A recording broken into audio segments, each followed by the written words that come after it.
Hey parents and coaches, are your kids using the right glove? The most important skill for youth athletes to learn is how to play proper catch. The problem is, most youth gloves are made with bad leather and are too big for small hands. They actually make it harder to play catch. That's why former Major League Baseball shortstop Kevin Smith created Cali gloves. Cali gloves are crafted from 100% Japanese kip leather and are the perfect size for kids. All Cali gloves come with palm slits, finger loops, and elastic wrist lacing that encourage proper hand placement, the right closing patterns, and give kids more confidence to go make plays. Cali gloves even allow parents to break in the glove without stretching out the fit. It's the glove Kevin wishes he had growing up, and the glove all his teammates want for their kids. Visit caligloves.com to learn more and help your kids play better catch. That's Cali Gloves, K-A-L-I gloves.com.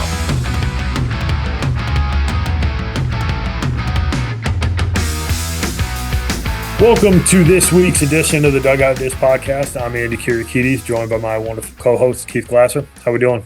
Great. How are you? Good. We are slowly creeping up on the quiet period. It's currently August 11th.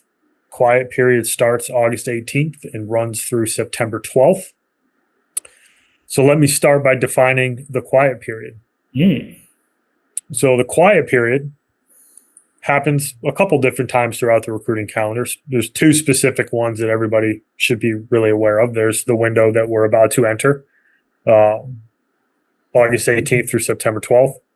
And then there's a window off the top of my head, I don't know the exact dates right now, but basically mid-October to March 1st is the next one. Actually, I think it might be October 17th this year. But refer to our academy. We have all the charts and the breakdowns and whatnot there. But basically what the quiet period is that it's a period of time where Division I coaches are not allowed to leave campus to make evaluations of players.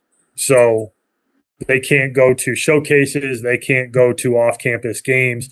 Their only mechanism for in-person interaction or in-person evaluation with a potential recruit is to have on-campus camps.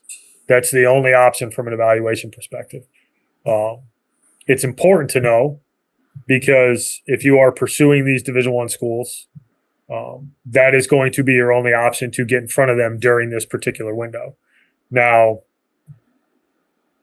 the October window through March is probably a slightly different conversation than the one we're about to have now because you're factoring in development timelines, you're factoring in throwing programs, you're factoring in the timing of different camps. It's a little bit of a different period, but this one here is in between two live periods that are fairly close together. So you've got guys who've been going through the recruiting process. They've been out playing. They've been out getting seen. They've been going to camps. They've been going to tournaments. And coaches have been out, essentially since on the road since the end of their seasons, recruiting guys.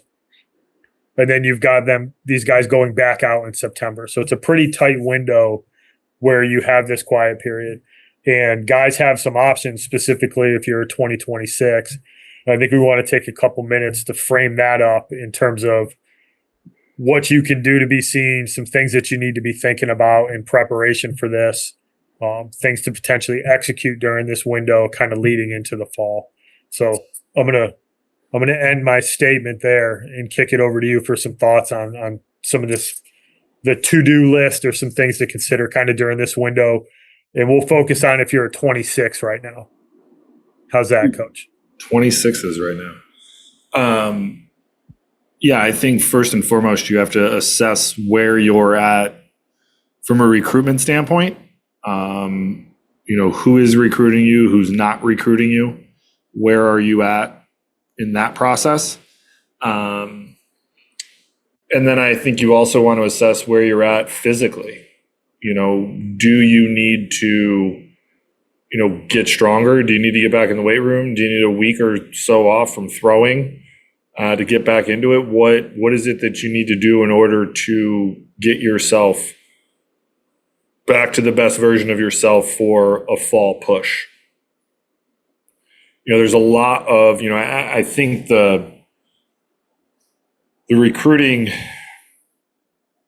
roadmap, the recruiting, what's the word I'm looking for? I don't want to say the landscape, but that things have changed, as we've talked about in recent podcasts, to the point where I think there's a decent amount of Division threes that have moved on people early that they've seen that they like, with the idea that they still have August, September, October to really hone in on guys in the fall and have some more camps and make decisions on guys that are interested in their program that they may be interested in too.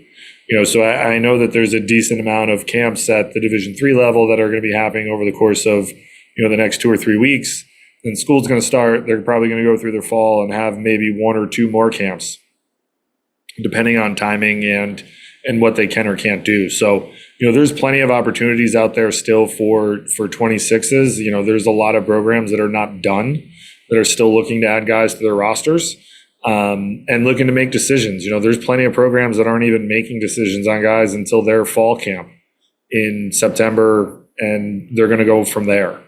So there's still a lot of places out there for players that are, being recruited, or, players who wish to be recruited. But, I think the biggest thing is, what are you going to do over the course of the next 4 to 6 weeks to put yourself in a spot to show up to some of these camps and really be able to show out and get eyes on you that kind of show what it is you're capable of doing, that get your foot in the door from a recruitment standpoint. Yeah, I mean, you bring up some good points up front around you got to first take a look at where you are physically, right? If guys lose weight during this window, they might not be strong. And do you need to take a little bit of a break before that September push? For some guys, if you're in shape and your arm's feeling good, this is a great opportunity to get in front of some schools that may have been recruiting you, or you need to get in front of because at some point you didn't during the course of the summer, and being very smart about the schools that you target and the camps that you go to, and doing some research and some planning to make sure that you can use this period in a productive manner. We talk about the Division I schools, they can't leave campus, but these Division II and Division III schools, they sure can. And a lot of these Division II and Division III schools, junior colleges, they will flock to these on-campus camps that the Division I schools are holding for that exact reason, because they know that, if you're a New Jersey state school, you might go to Rutgers camp August 23rd because you're looking for 26s in the state of New Jersey. It's probably a pretty fruitful landscape for you to go to see some guys if you're looking for some uncommitted guys. Same thing with, you get into the high academic world, going to some of the Ivy League camps. These are typically these Division II and Division III schools are going to flock to a lot of these camps. So doing a little bit of recon ahead of time, reaching out to some coaches, getting a better understanding of what other coaches are going to be there. These on-campus camps, as we've talked about, I think they're one of the better ways to go and get yourself in front of schools, because it's a smaller population of kids that are going to be at the camp. You're likely going to get more game type situation. It's a built-in college visit, a lot of the things that we've covered. But once again, it all comes down to making really good decisions in terms of where you're going to go and making sure that you're getting in front of some of the schools that you are. So this period is quiet by definition, based on the term that they use for it. But from a recruiting perspective, you've kind of got 2 options. It's either I'm going to take this window off because I need to recover. I got some nagging injuries. I need to get myself ready for that 1 month window where coaches can be out in September. Or it's put your foot down on the gas and get out in front of the schools that you're looking to get out in front of, and going and putting a good foot forward and hopefully kind of sealing the deal here, or setting the stage for yourself to make a decision in the coming months ahead of the looming application deadlines. Yeah. I think the other thing too, and I think this gets missed on the on-campus piece, is that you actually get a feel for campus.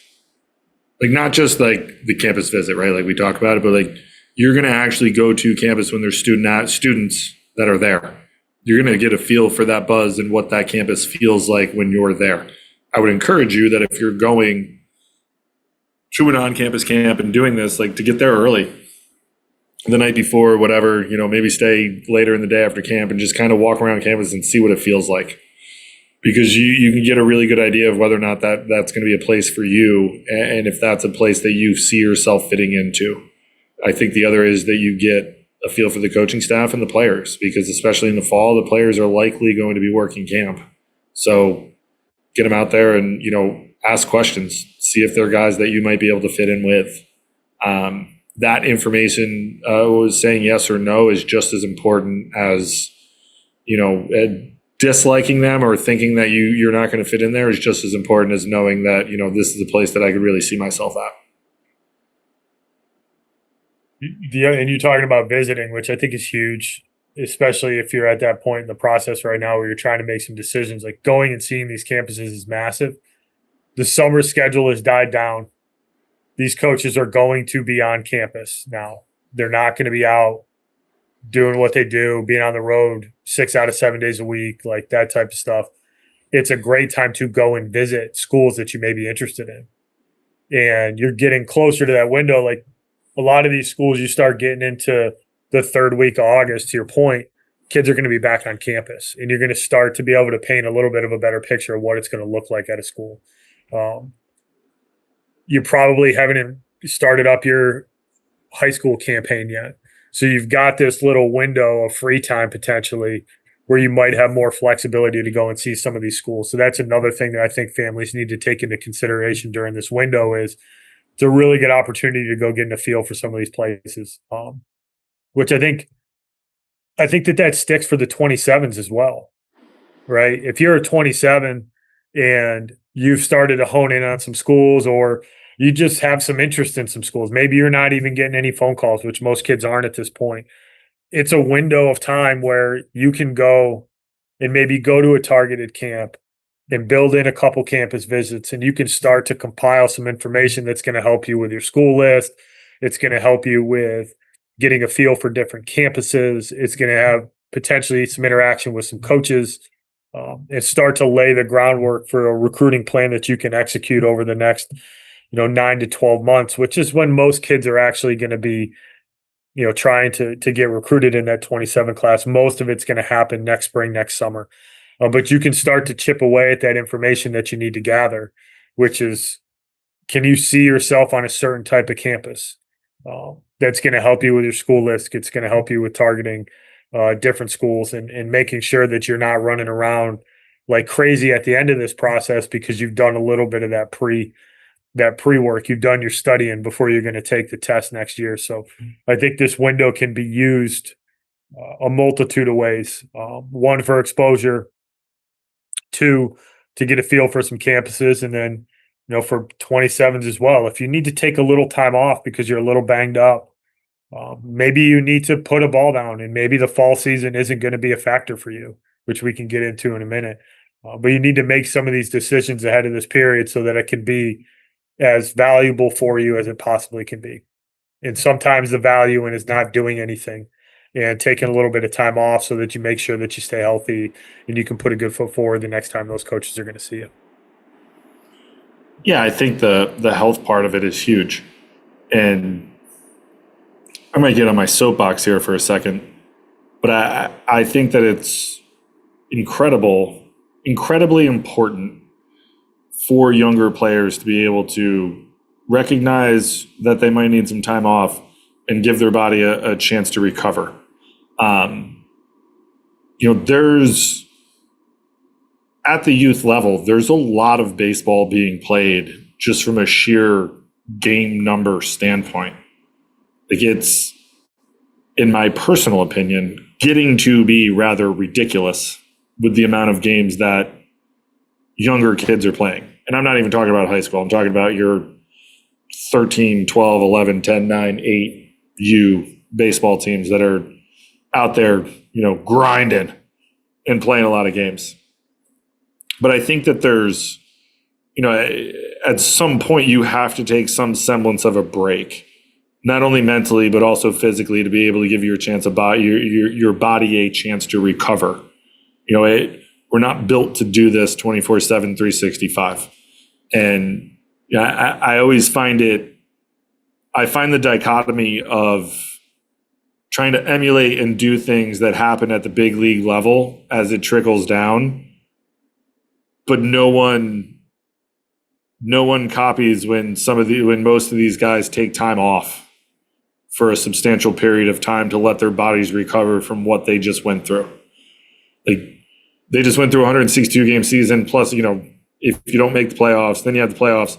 A lot of those guys take weeks off and don't pick up a baseball or a bat for a couple weeks, and then slowly build themselves back into doing it and get in the gym and, do all these things to be able to get them to sustain it again. And I just find the dichotomy of that to be so bizarre that we cherry pick what we want to trickle down. We want to throw harder and we want to do this and we want to play all these games, but also we don't want to take any time off and we don't want to rest and we don't want to do this. And I think that it's, there's a myriad of issues that come with it. And I know I'm on my soapbox here and I'm digressing for a second, but I want people to seriously think about the sheer amount of games that you're playing and what that's doing.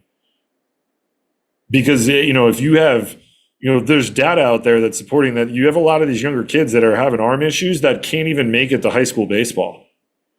And, the idea that, they got Tommy John at 14, your body's not able to recover from that. Guys can do it in college and guys can do it in the pros because they're in their 20s and they're physically fit and their bodies have matured. Yeah, a good portion of those dudes can come back, the vast majority of them now. But we're talking about professional and high-level college athletes, not 14-year-old Timmy who blew out because we got to win the,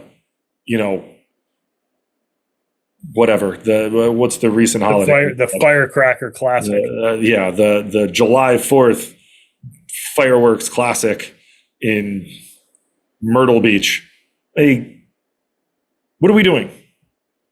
And I just think that there's you need time off. And I don't think I think this is incumbent upon us. It's incumbent upon our generation of fathers and who have been in this game and see this stuff, that see that it's getting out of control, of being hey, something's got to be different. And I don't know the answer, right? But I've played baseball at a high level. I've coached at a high level. You did. The vast majority of people that I played with in high school and in college were all multiple sport athletes. Go watch the NFL draft or the Major League draft. They'll tell you that those guys all high level guys that are getting drafted into the big league or into Major League Baseball and into the NFL and they all played multiple sports. Yet we've apparently got it all figured out at 12 that development's over and you just got to figure it out from that point forward. Just play the games. We're playing 45, 50 games. College kids break down with that many games. What do you think is going to happen with younger kids? And my point in all of this, because it's not just in baseball, I know that it's in a lot of other sports. Kids' bodies aren't able to handle this. At some point, they have to go be kids. At some point, they have to step away and go do something else to let their bodies recover so that they can continue to do this. Take aside that you're just going to burn out, you're going to get worn out, you're going to do all this stuff. Take all that out of it. Just from a pure physical standpoint, it's not a sustainable model. And we're going to lose kids in this game because of it. And I feel very strongly about it, obviously, which is why I'm on my soapbox in this. I wasn't expecting to go down this rabbit hole, but the wherewithal and the self-awareness to be able to be hey, I just played a shit ton of games. I need to back off a little bit and I need to take 7 to 10 days off, 2 weeks to let my body recover so that I feel physically fit enough to be able to get back into this. I'm not saying you do nothing, right? You can still go to the gym, you can do some light workouts, you can do some stuff, but taking a step back and being yo, I'm going to take some time off so that I can just recharge the batteries here and get back after it. And it's getting to the point where this is not sustainable. And I'm not trying to throw daggers at anyone, but we have people that are making decisions at youth levels that in my opinion, have absolutely no idea what they're talking about. So we just go do it. And then we wonder when they're 13, 14, 15, 16 years old, why they're burnt out, why their bodies why they can't hack it, why their arm always hurts. Well, they've been playing 60 games a year since they were 6. Like, what do we think is going to happen? Eventually, you're going to break down. And, you know, I'm becoming way more of a proponent of just going and playing the sport in your season and moving on. Because the fact of the matter is, like, with where we're at in this recruiting process and what's going on, and like, it's slower. Like 2027, we saw it this year. The vast majority of the 26s got recruited this year. 27s, the vast majority of 27s are going to get recruited next year. Same thing with 28s. Like, just go play multiple sports. Be really good. If you want to make a decision when you're a junior, sure. I'm glad you brought this up because we often focus on the 26s and the 27s because they're the two classes that were either being recruited or, you know, you talked like 2 months ago, like we're being evaluated and now can kind of officially be recruited. But you've got a whole contingent of 28s and 29s out there. And what I would caution against is you're not getting recruited right now. Nobody cares at all. And it's the hard truth, right? It doesn't matter what your perfect game rating is as a 28 right now. I talked to an ACC recruiting coordinator last week. I said, hey, just out of curiosity, when are you going to start caring about 28s? He said, text me in 8 months if the kid's good enough. So those 28s, you really got to think about this. And I think it's important. 27s is a little bit different, kind of depending on where you're at. But I think this is a legitimate conversation for them as well. But like if you're a 28 right now, are the 12 games that you're going to play or the 16 games that you're going to play from September 12th to October 17th or whatever it is, are those games going to be the difference maker in you getting recruited? Or is giving your body a little bit of a rest so you can be healthy going into the fall, getting in the weight room so you can close the gap physically for next spring and next summer, when if you're good enough, if you're in that really small percentage of 2028s who are going to get recruited, is that your best path forward? For me, it's pretty straightforward. Like if you're 28 and you're running around to camps in August, I think you've been given some bad information. Yeah. Yeah. Like no one's recruiting 28s. I talked to a 28. Big Ten recruiting coordinator the other day. He was like, I don't even know if we're going to offer 27s this year. He's like, we might, but I don't know. Because I don't even know what our roster is going to look like next year. Yeah, that's the type of information that people, they feel like they always have to pay or be out to get evaluated. But you have to understand where you are physically, where you fit in the grand scheme of baseball, right? This is the same thing with the 27s. If you're 78 to 81 and you're a right-handed pitcher or a left-handed pitcher, you making 3 starts this fall is not getting you recruited. But if you put a baseball down and you decide to get after it in the weight room 3 months earlier than most people are going to do, and you end up busting your butt and you go from 78 to 81 to 84 to 87 next spring, well, all of a sudden you're recruitable. But if you wash the next 3 months because you want to keep your arm going and you don't want to get after it in the weight room, you might be 82 to 84, and now you're in the freaking gray area of whether you're good enough to pitch in college for anybody. Well, right? Yes. And this also speaks to like where we are with baseball and being a 27-month thing.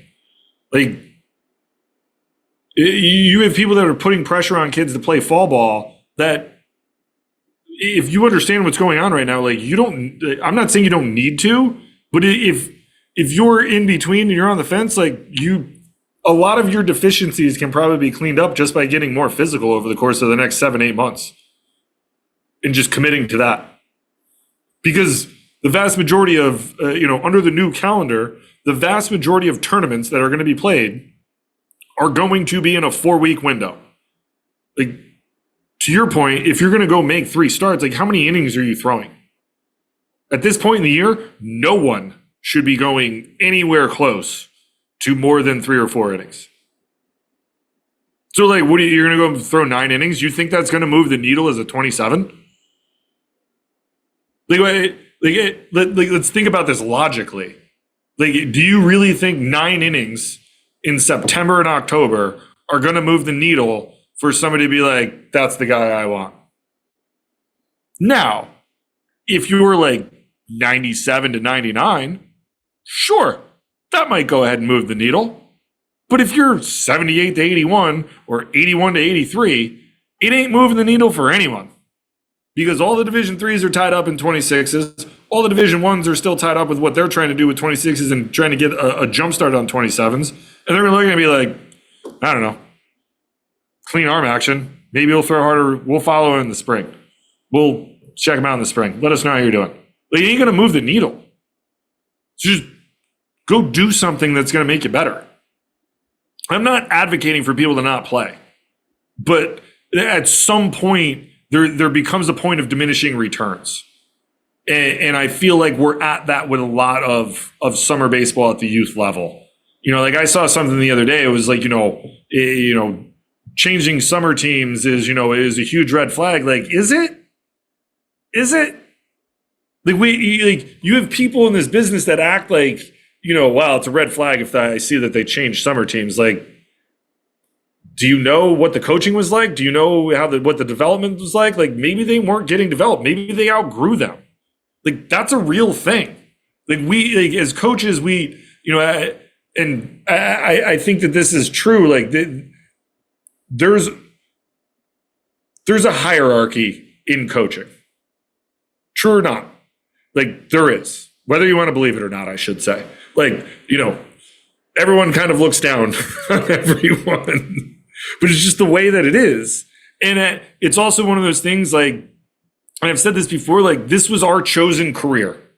Like, I spent 16 years. And you get this question all the time, like, oh, you coach baseball. Like, what else do you do? Like, I coach baseball. I am the head baseball coach. That is all I do. For 365 days a year, I coach baseball.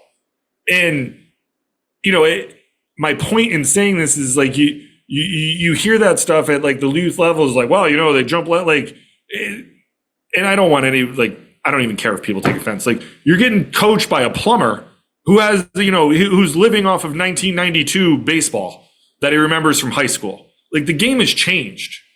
And if you've outgrown that, like, at some point we have to admit that it's not like, it's not a red flag if kids are jumping from team to team. I'm like, yo, you jump 15 teams? Yeah, maybe it's a red flag. But we're gonna talk about a red flag for kids jumping summer teams. We have kids that are transferring every year and jumping schools for 5 years. Like, that's not a red flag for anyone. Yeah. When you do it at the younger levels, all of a sudden it's a red flag. Like, no, like, maybe they're not getting coached. Maybe the accountant who's never played baseball in his life but just coaches on the side for his son doesn't know what he's actually doing and can't get this kid better. Maybe that's true. But no one wants to say that. And that's what bothers me when we get to this part, like, we get to this point and we've completely digressed off the original point of this podcast. This is why you do it live. But this is what bothers me. And, like, I'm not like, we need people like this to keep this game rolling, right? Like, we need people who want to coach, who want to do this stuff. But there comes a point when 7% of seniors are going to go play college baseball that, Johnny the accountant or Mikey the plumber or Keith the concrete pourer isn't good enough to get guys better. And that's a fair thing to say. And if that means that you have to go to another organization, and listen, I'm going to tell you right now, like, just because it's a national organization or whatever, like, that doesn't mean they're the best either. Like, just because it's a Division I school doesn't mean it's the best coaching. Like, like, all of that is a fallacy. Like, there's some of the best baseball coaches I know are Division III baseball coaches. Some of the best coaches I know are assistant coaches at the Division I level who want nothing to do with ever being a head coach. And you might never hear their name, but from a baseball standpoint, they are some of the best you'll ever be around. And some of the best guys I've ever been around, you'd never hear their name. You don't even know who they are. And I just think that there's there's this notion in this game, and I've always had a problem with this, like you have to pay your dues. Like, yeah, man, you do in some way, shape, or form. And we grew up in an era in this game where like you just had to go be a volley and wear it for however many years, and then go take a job making 10 grand, and then hopefully after 10 years, 15 years, make it. Right? We're now, and I'm not bitter, because I'm glad that guys like us did this for the next generation. Like now you have guys that are coming into this game that are they can legitimately make a living at a far younger age than we were ever capable of doing when we started. Yep. And I'm glad that the guys before us, guys like us, and the guys who came after us continued to do that and continue to raise the bar to where now you have guys that are able to get into this business and legitimately make a living in their first job. Like that wasn't the case for us. Like I'm glad that stuff like that happened. And I would get frustrated when I was coaching at people who would like look down at that stuff. But at some point, like we have to understand that's not a sustainable model to keep guys in this business either. Like we can't just continually ask people like we lost really good baseball coaches because it was like, yeah, man, here's $3,000 and that's it. You can give eat you a pair of shorts. You can eat the extra food left over after road trips. Right. And I am not joking when I tell you this. Like these are real things that happened when we got into coaching. I was a Division I baseball coach that got paid $0 for 2 years. $0 for 2 years. Like who does that? Like I think about that now at 39. Like I look back and think about that and I'm like, what was I doing? But at the same hand, like I learned a lot. And my point in my entire rant here is that we're getting away from a lot of the things that I think make the travel game and everything else great, but also we're removing really good players and really good athletes and really good kids from baseball and not keeping them in the game long enough because it's gotten to this point where there's so many travel teams out there. The coaching at the vast majority, I'm not saying that the coaching is terrible, but like you're telling me with the amount of travel teams out there that everyone's a great baseball coach? Like that can't be true. That's just not true at all. And the amount of money that it costs now, like the amount that we're putting on families to be able to go through this, like this is turning into an exclusivity type sport. And that's not what it was designed. That's what it's never been about. And I think that I have a problem with that. And I have a problem, people, you see it on Twitter, like people are pushing, getting back to Legion ball. Like, listen, man, like my personal feeling is I think Legion's dead. Like, do I think that it's fine? Yes, I do. It's competitive. You can go play. That's fine. I think the core issue is that we're doing a disservice at the younger ages where we're losing kids there because we're playing so many games. Kids are getting burnt out. They're not able to be kids. Like, I don't know. Like, I'm not trying to be the old man screaming at the clouds, but I played with some really good players. A handful of them made it to the big leagues. Like, we didn't play 60 games at 11. Like, I played in my local little league and then made the all-star team and played like 17 games. I don't know. I played at a pretty high level, played with some really good players. Yeah, I heard somebody the other day be like, Williamsport is it's dead. No one does, like, all those teams aren't good. Like, what?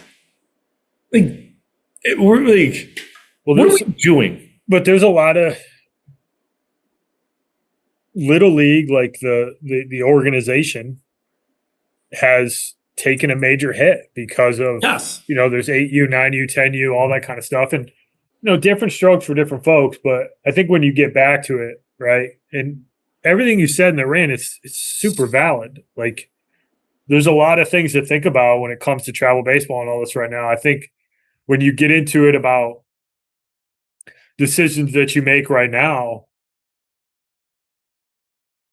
as far as recruiting, like, you got to play the long game a little bit and not succumb to the pressure that you're supposed to play baseball year round to get the result that you're looking for. And that, we mentioned it a bunch of times, like the biggest gap for the vast majority of kids in the recruiting process is the physical component.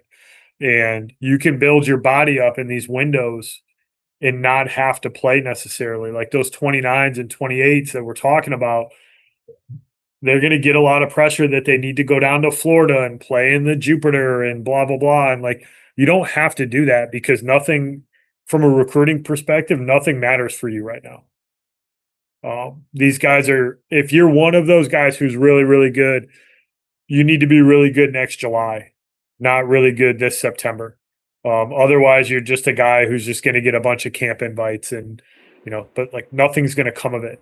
And I think that people need to take a step back and just make sure that you're making these decisions for the right reasons and not because you think that you have to, under this false pretense that in order to get recruited, I have to play in the fall or I have to do this or I have to do that. You need to really take a step back and go, all right, well, what's the best long-term decision I can make to get me to where I want to go? And the reality is for a lot of kids, 27s and 28s, I'm not even going to get into 29s, but like 27s and 28s, for a lot of you guys out there who are listening to this, the best path you can take is put the baseball down and go focus on the weight room or go play another sport. It's a hard reality to come to because you feel like, well, if I don't play, if I don't play in the perfect game qualifier, like nobody's going to see me. Well, if you're 81 to 83, nobody's going to care if they see you. Now, if you want to go out there because you're in shape and you want to go throw and you want to play with your boys and you play in a really good travel organization that you really enjoy being around, that's different. That's a very different conversation, in my opinion, because that's not about recruiting. It's about enjoying what you're doing, right? That's a little bit different. But if you're coming at it that I have to play in these because I have to get recruited, the first thing you need to do is evaluate whether you're recruitable during the window that we're talking about.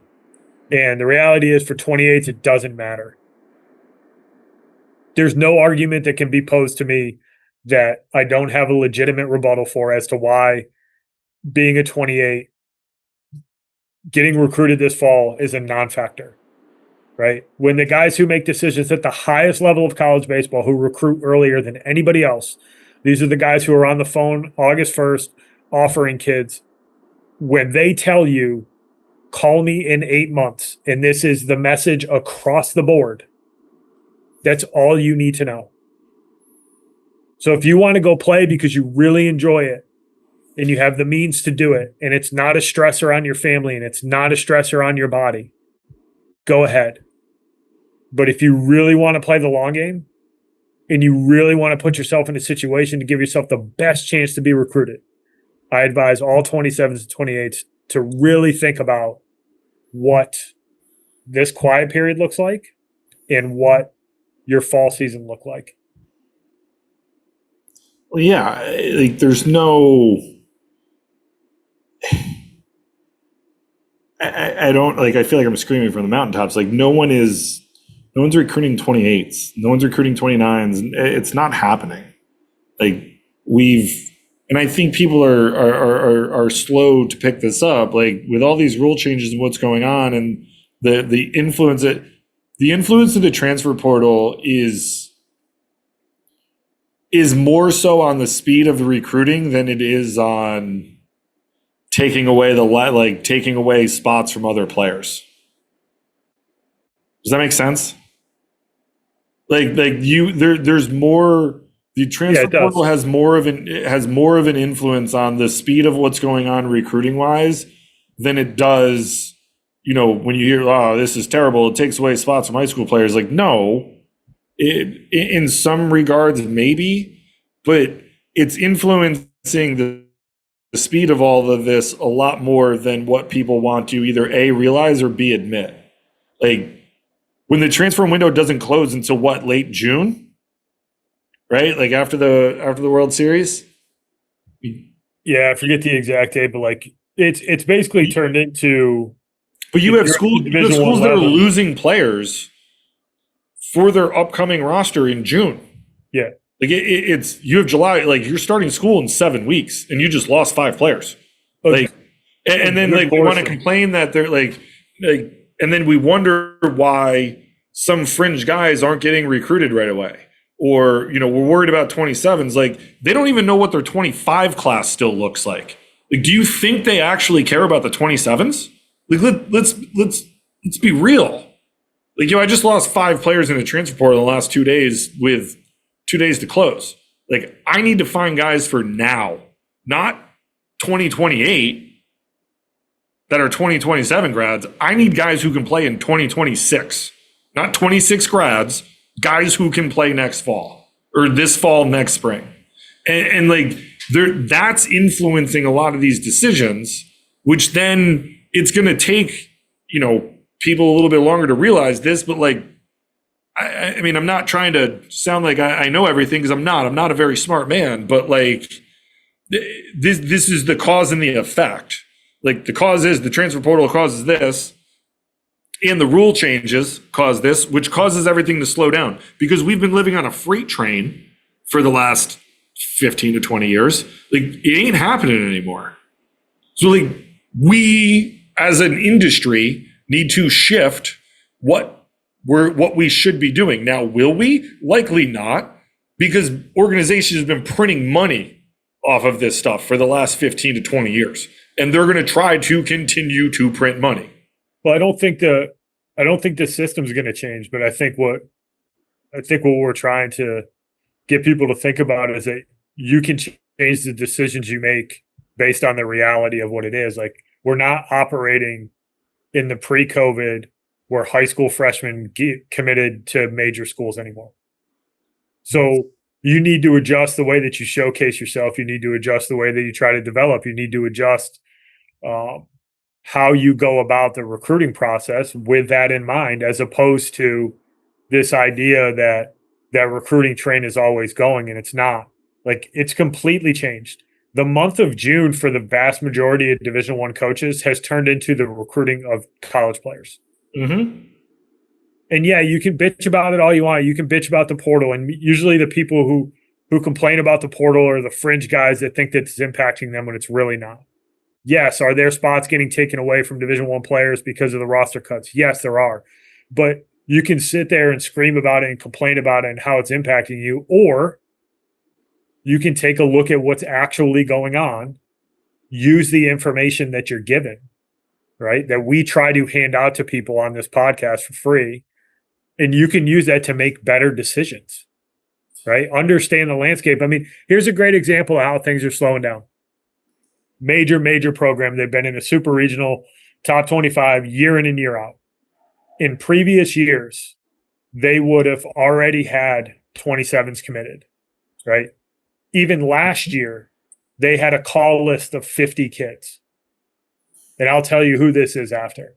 They had a call list of 50 kids the previous year. That's a lot of kids to call on August 1st, right? They had 8 guys that they called on August 1st this year. Because it's 8 guys that they had seen. Essentially what it's come down to with 27s, and I think a friend of ours put it best the other day when I was talking to him. And I think this kind of sums up the general sentiment for the highest levels of Division I baseball right now. If you're a 27 and I don't go and I watch you play, if you don't do something that makes me think you could compete on my team today, I don't need to commit you. We don't have to play, from a coach's perspective, I don't have to play the projection game on August 1st. Period. No, you don't have to. I don't have to. Why would you have to? If I don't need to take the kid who's 84 to 87 and lock him up early in case that he pops and I lose out on him to some SEC school. I don't have to take that chance anymore. If you're a right-handed pitcher and you're a 27 and you're not 88 to 91 with a banger breaking ball and a ton of room for growth, like, those are the guys who are getting committed right now. The guys who are 90 to 93, the lefties who are 89 to 91 and can really, really pitch. But these guys don't need to take chances on guys anymore because their focus is going different directions during different times. And it seems like a tough thing from a high school perspective because it's a big change from what it was a couple of years ago. But in reality, and this is the hard thing I think for people to wrap their head around, in reality for the high school kid, this is a good thing long term. The roster cuts, the timelines, and the speed at which this is going, it is a good thing in the long term. Coaches are going to be forced to make more informed, better decisions. They can't just go and commit 20 high school kids and figure it out when they get there, right? You have to be more targeted. You have to be more mindful of how you build your roster because you can't cast this wide net anymore. And it's a good thing in the long run. It hurts like an MFer right now for a lot of people. And it's an easy thing to blame if this process isn't going the way that you think it should go right now. It's an easy thing to blame. But the reality is it's a good thing because most kids just need to focus on getting themselves to a point where they're recruitable and less about running around trying to get recruited. And that's the thing that gets messed up in this process over and over is that we try to throw money at the problem. We don't make sound decisions on where we're at and where we need to be and what we need to do to actually get there. And these new timelines, the shift in focus of how rosters develop, the roster cuts, in the long term, I think this is going to be a good thing for high school guys. I really, really do. And I may be in the minority on that. But from the guys that I've talked to across the college baseball landscape, in travel ball, high school coaches, college coaches from all different levels, they all agree that in the long term, when this comes out in the wash, that this will actually be beneficial for the high school kid. Yeah, I mean, I don't disagree. I still think that way, that you can't convince me. And I've said this for years. You can't convince me that asking a 14 to 15-year-old kid like we were doing previously to commit to a school as a sophomore in high school that they know they're going to be there for the next 7 years of their life. Like, they don't even have a driver's license. But you can tell me that that's where they know they want to go to college? Spare me. And look, I know the vast majority of coaches, and I did it when I was coaching Division I. Like, we didn't like doing it, but it was what was going on. And then it just snowballed from there. Like, you can't argue that this is not better, that it gives kids more time to safely develop. My point in all of this is that they've been printing money off of this for a very long time. We're going to continue to run all these tournaments. We're going to continue to run all these games, and people are going to continue to show up thinking that going to them is going to increase the likelihood of you being seen and being recruited, which in and of itself it's not a fallacy, but in and of itself, it's tough. Like, there's such a small window for you to be seen. It's uninformed. Like, you need to be really, really, really good at a specific point in time while people are watching. Like, you could go be really good and no one sees it. And guess what's going to happen? They're going to call some coaches. They're going to be like, okay, awesome. Like, well, let me know when he's throwing again. They're going to show up to watch you throw again, and maybe you're not that good again. They're going to walk away and be like, nah, no, he's short. Which happens a lot. A lot more than people like to think. But it's gotten to the point where we're making, we're asking kids and we're asking families to do things that they're physically not capable of handling to sell the dream of being recruited. When sometimes, and I would argue in most instances, the better thing for the kid is to maybe play local fall ball for the fall and play 12 games and get in the weight room and work your tail off so that you're bigger, faster, stronger, and better over the course of September, October, November, December, January, February, and in 7 months, you're a completely different human being able to play baseball instead of traveling all over the place to play 3 games and on a weekend, Saturday, Sunday, and not play football or soccer or volleyball or wrestle or hoops or whatever, all in the name of what? Like, I would be interested to know, like, people who have gone through this process who didn't play college baseball, like, what do you think? Because there's 93% of people out there. Like, what would you have done differently? Maybe we'll get some responses. I don't know the answer, right? Like, yeah, I don't know either. It's, I think that sometimes, like, I'm at least aware enough to know that, like, my argument is completely one-sided in that I'm 39 years old and I have played this game since I was 6. And I spent 20 plus years in college baseball. Like I have a very high opinion of what I think about a lot of things within this game. I'm not right half the time. I don't know. I can be convinced. Like I have a lot of thoughts, but like, we all did it. We all said it. Like I'm just as guilty as anyone else. Like I'm as guilty as anyone else showing up to these showcases that I get paid at, in tournaments that I'm like, what am I doing here? Because if we don't show up, there is no. Yeah. It's kind of the chicken and the egg. Like if the coaches don't show up, like you don't really have a tournament, but they're still going to run the tournament. But even whether or not coaches are going to show up. There's no coaches. But the showcase is like, you still show up to showcases. Like if we don't show up, like there ain't no showcase, but like we still show up. So like we're part of the problem too. I've long admitted that. I haven't lost sleep over it. But I'm not throwing shade at any of those coaches that do it. Like because a lot of times that's a difference maker money wise for a lot of these guys. Is like you go and you do this stuff, and it. Like I just told you that I worked for free for 2 years. Yeah, join the club, baby. I know. So like you got to do something.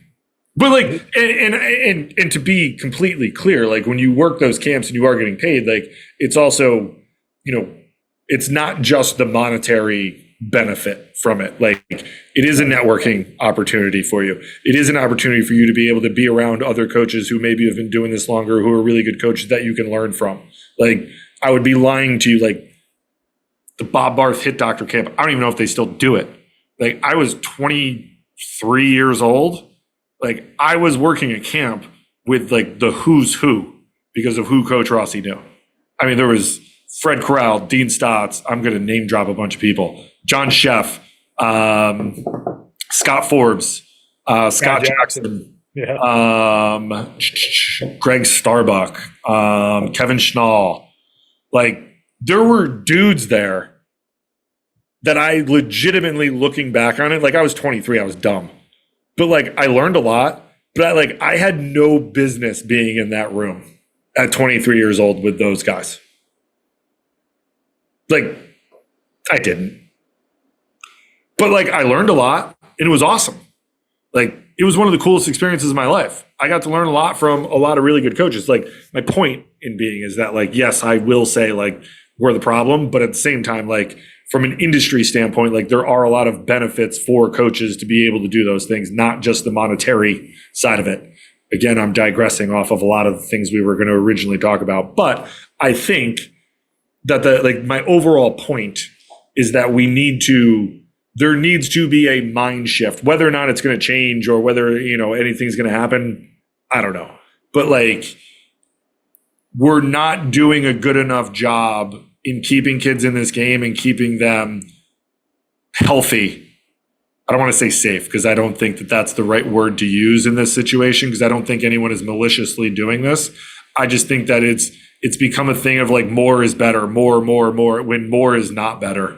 When it's got to actually be, a balance of development and play and practice and things that be able to get these kids better, and keep them engaged and happy and wanting to play this game longer and be able to be more healthy as they get older so that they actually legitimately get to recruitable age and can make these decisions that we're talking about of like, do I shut it down for the fall to give myself an opportunity to really be recruited next year? Or, do I go take another 2 starts because a handful of these coaches saw me during the summer and really liked me and they're going to be at these tournaments? Like, yeah, man, that might move the needle. Or, hey, I'm a shortstop who, if I can go grab another 25 at bats, that's 25 less at bats that I wouldn't get not playing. Like, yeah, man, go get 25, 30 at bats. Sure. Why not? But that's not going to do anything detrimental to you. I just think that there's the some of the things that we complain about at the youth level can be fixed in doing things a better way at the youth level. And I don't know. I haven't racked my brain on how to do that yet. Maybe that will be our next push on EMD baseball. Yeah. But Could be. I think it's something that, obviously I'm fired up about it, as I've completely hijacked this podcast to talk about a lot of this stuff. But I do think it's relevant to the overall conversation that we're having about what you should be doing during the quiet period. But I think what I'm trying to get at as well is that it's more, if you have the wherewithal to know that you need to shut it down, you're in a really good spot. But I also want people to understand, like, it might not just be this year, right? Like, it might be the previous 18 months of taking no break of doing this that has led to this point. So, like, be mindful of what it is that you're doing and setting all this stuff up to give yourself a break, to recover and refresh and reload, recalibrate, reload, re-engage. I think the title of this one is going to be The Quiet Period and More. The quiet period and a lunatic ranting. Well, but it's all valid stuff. And yeah, I mean, we got a little off track, but at the end of the day, like, the conversation does really circle back to making good decisions during this funky window of time where if the travel ball world didn't exist, most people wouldn't play baseball right now. They'd be going to play another sport. Right. And the pressures of thinking that you need to participate in this stuff right now, like, each individual player, each individual family, their situation is going to be different. And I think what we're trying to get people to do is, like, you need to think independently of the system that's out in front of you, and don't be pressured into this idea that you have to do certain things, because it's just not the case. Like, the landscape has changed. The timelines have changed. The viewpoints of coaches have changed. The competitiveness level has changed. It's more important now than ever to really think about how you put yourself in an advantageous position in the long term, not for September, for next June. And for a lot of families, this is the time when they have a chance to take a step back. The travel ball season has come to an end. Then you have a chance to evaluate this stuff. And I think that's what we're imploring people to do here is think long and hard about what's going to be the most impactful thing long-term for you during the quiet period and during this fall, versus let's just get back into the rat race because that's what we think we're supposed to do. Because the reality is that for a lot of people, that rat race is not going to be productive for them. It's going to be additional stress. It's going to be additional travel. It's going to be additional money. It's going to be all of those things. For some people, that is the right path, and it is the right decision to make, right? But for a lot of people, it's not. And, it's advice that we give people that we work with. But each conversation with advice like this is different, because each kid and each family situation is different. And that's what's so hard to unpack about this. And it's so hard. It's where the conversation around baseball and development and college and everything, we try to wedge these things into, like, very specific use cases that fit the point that we're trying to prove. But the reality is that there's so many different paths that you can take and decisions that you can make in an individual level. And these are the types of things that we're trying to challenge people to think about, right? And don't just go in that direction because that's what somebody you knew did 5 years ago. Well, it ain't the same shit anymore. It's not that you're not operating in the same world anymore. The recruiting world's different than it was at this point last year. Things have changed drastically. And if you don't constantly evaluate the fluidity of all of this, then you get stuck in, well, I need to do this, I need to do this, I need to do this. And you don't take a step back and evaluate the steps you're going to try to take in this process. That's when you get stuck in a rut. And you look back and you're like, well, we ran around to 7 different camps and we spent this much money and we didn't get anything out of it. It's, well, did you think about why you're actually doing it? Did you have information from somebody who had experience to give you some really good advice, or at least make you think about the decisions that you're making?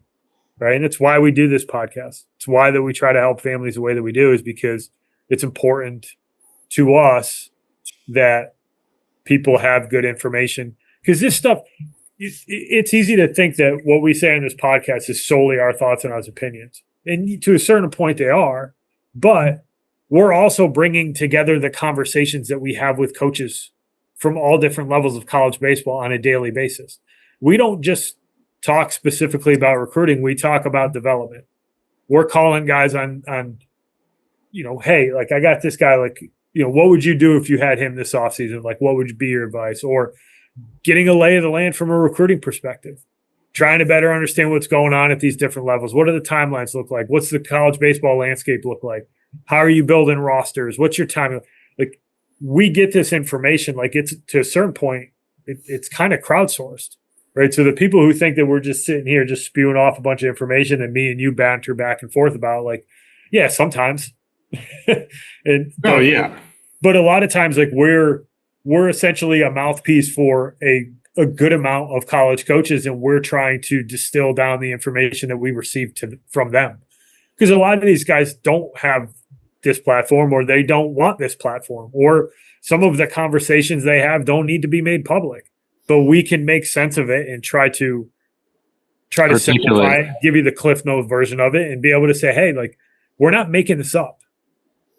Like for the 28s, like we're not making this up. This isn't us just spewing out thoughts that we think might be the case. Like these are direct conversations with coaches that are telling us this is how it is right now. Yeah, and I thought, I had 3 meetings today, but 2 with 2027s of our clients. And we were talking about stuff, and both kids and parents, more so the parents, but they were like, at a handful of the stuff we went to, like it was readily apparent everything you've been saying about the 2027 class. Like not a lot of coaches seemed to be locked in when the 2027 teams were playing. And one of them was at a tournament where they were like, the coach flat out asked, like, how many, like, what ages are here? And the guy, they were like 27s and 8s. And he was like, okay, like, I'll watch for a little bit, but I'm not really locked in here. And like, there's, like, said it to the kids, which is fine, man. Like, that's the truth. That's what's going on. That is the reality. And, it's fine. It's not wrong. It's not controversial. Like none of the, like all of this is just true. Things are changing. And as things change, you have to adapt to what's going on. And this is the first year where we've seen all these rule changes and all these things that happen. I would imagine that if you have a pulse on this at the youth level, like you're going to adapt to what just happened this summer, because there's no other way, right? Like we adapted as college coaches when things changed. Like as it changes, you either adapt or you die. That's just what this is. It's true in any walk of life. Nothing is ever going to stay the same forever. That's just a truism. And when things start to change, you're going to have to adapt and change your modality so that you can actually get to certain outcomes. And I don't know what that looks like. I'm not going to sit up here and say that I have all the answers. I think that there are certain ways that people can go about doing things a different way in order to do this and keep kids engaged and keep them involved and want them to play this game. But I also think that like that needs to be an industry-wide type thing. And I don't know who wants to take that on. I mean, I'll take it on, sure, whatever. We'll see how far we can get. But my point in all of it is that like there's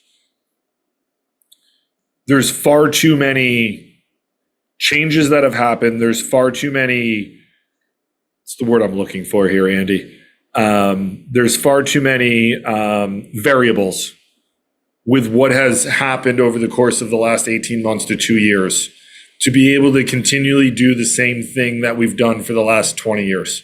It worked. It did. Make no mistake about it. It worked. The way that we ran things for the last 20 years before all these rule changes, it generally worked. and worked pretty well. But there's a lot of things that have changed with the House settlement, with the NCAA rule changes, with contact rules, all those things. That has shifted what is going on at the college level and what recruitment looks like, which will in turn need to shift what goes on at the lower levels of college baseball, or the lower levels, of travel baseball, where the intent behind the younger ages of the, for argument's sake, for this year, the 27s, 28s, 29s, like, it ain't about getting seen. It ain't about getting, playing as many games as humanly possible. It's about development. It's about getting these kids better. It's about practicing. It's about them getting more physical. It's not about getting them seen and getting them committed, because they can't talk to anybody, and the college coaches don't care. They do not care about seeing younger players. And it's not, I don't want anyone to think that you shouldn't go to camp or if you really like the school, but just understand what you're getting yourself into if you opt into that. That you're so far away from legitimately being recruited by that school that, they're going to take notes.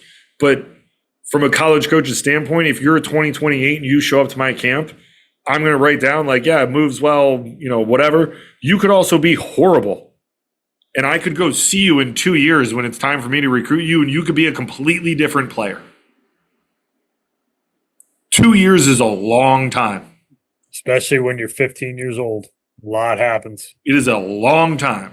And like, that's something to keep in mind, that you're not, like, to your point earlier about this is better for the high school player, it is. Because instead of having to make a decision at 15 of what school that you're getting offered at and where you want to go, you can make that decision at 17 when you're a little bit more aware upstairs. You're more physical. You're more capable of being able to do things. You're more physically able to handle what it is that you're going to be asked to go through. And college coaches can get a hell of a lot better evaluation on what it is that they're seeing to make a decision on whether or not you're going to fit into their program. And it's better long term. But in what we saw, what I've seen this year, and I've had I've always thought that this was a problem, but it worked, right? Like, we would always complain about this, like, what is this? But it worked. So there's that dichotomy. But with everything, again, and I'm beating a dead horse, but with the House settlement, the rule changes, the contact, all that stuff, it is shifted to where it is a hell of a lot slower. The transfer portal, it is slower. So if you're a 28, if you're a 29, if you're a 30, or if your son is a 28, 29, 30, like, find a place that is putting an emphasis on development and not just gameplay. Practice, weight room, development from a skill set standpoint. Find places that do that, because I guarantee you that your son will be in a better spot when he becomes of recruitable age than they will if you just go play a bunch of games. Yeah. Because again, and I can't emphasize this enough, nobody is recruiting those ages. They ain't even close to recruiting those ages. 5, 6, 7 years ago, maybe. But now, no shot. Just Nobody go cares. develop and find a spot that is going to be able to legitimately develop your son into the baseball player that you are, like, that he is capable of being to be the best version of himself. So when he gets to that 16, 17 U and becomes recruitable, coaches will take note and pay attention. Because at 14, 15 U, they likely aren't even going to take any notes. No, and they won't even be at the games. So tough to take notes when you're not there. You come across the game, you're at a team camp, Just you're at a stumble across showcase, they're going to show up. But and the other part is you can make smarter financial decisions on some of these showcases to go to. If you're 29, there's no reason for you to be going to showcases and spending astronomical amounts of money to go to some of these things, because they ain't going to recruit you out of it. Not until 29s are the class that are rising seniors. That is correct, my friend. Anything else? Oh, I have a lot, but we can't turn this into a 3-hour podcast. We'll save it for next time. All right. That was a good one. Thanks. A lot to unpack, but it's I think it's good food for thought for our listeners. So thank you, listeners, for listening to us, the Quiet Period and More podcast. Tune in next week. We will talk to you then. Thanks, everybody. Thank you for listening this week. If you're watching on YouTube, go ahead and hit that subscribe button and smash that like button for us. Check us out on Apple Podcasts, Google Podcasts, as well as Spotify. You can follow us on Twitter and Instagram at EMD Baseball. If you want to find out what me and Keith do to help families and players navigate the recruiting process, go ahead and check us out on emdbaseball.com. Take a few minutes to check out our new online academy. I promise you'll get some good information out of that. Thanks again for listening. Check in with you next week.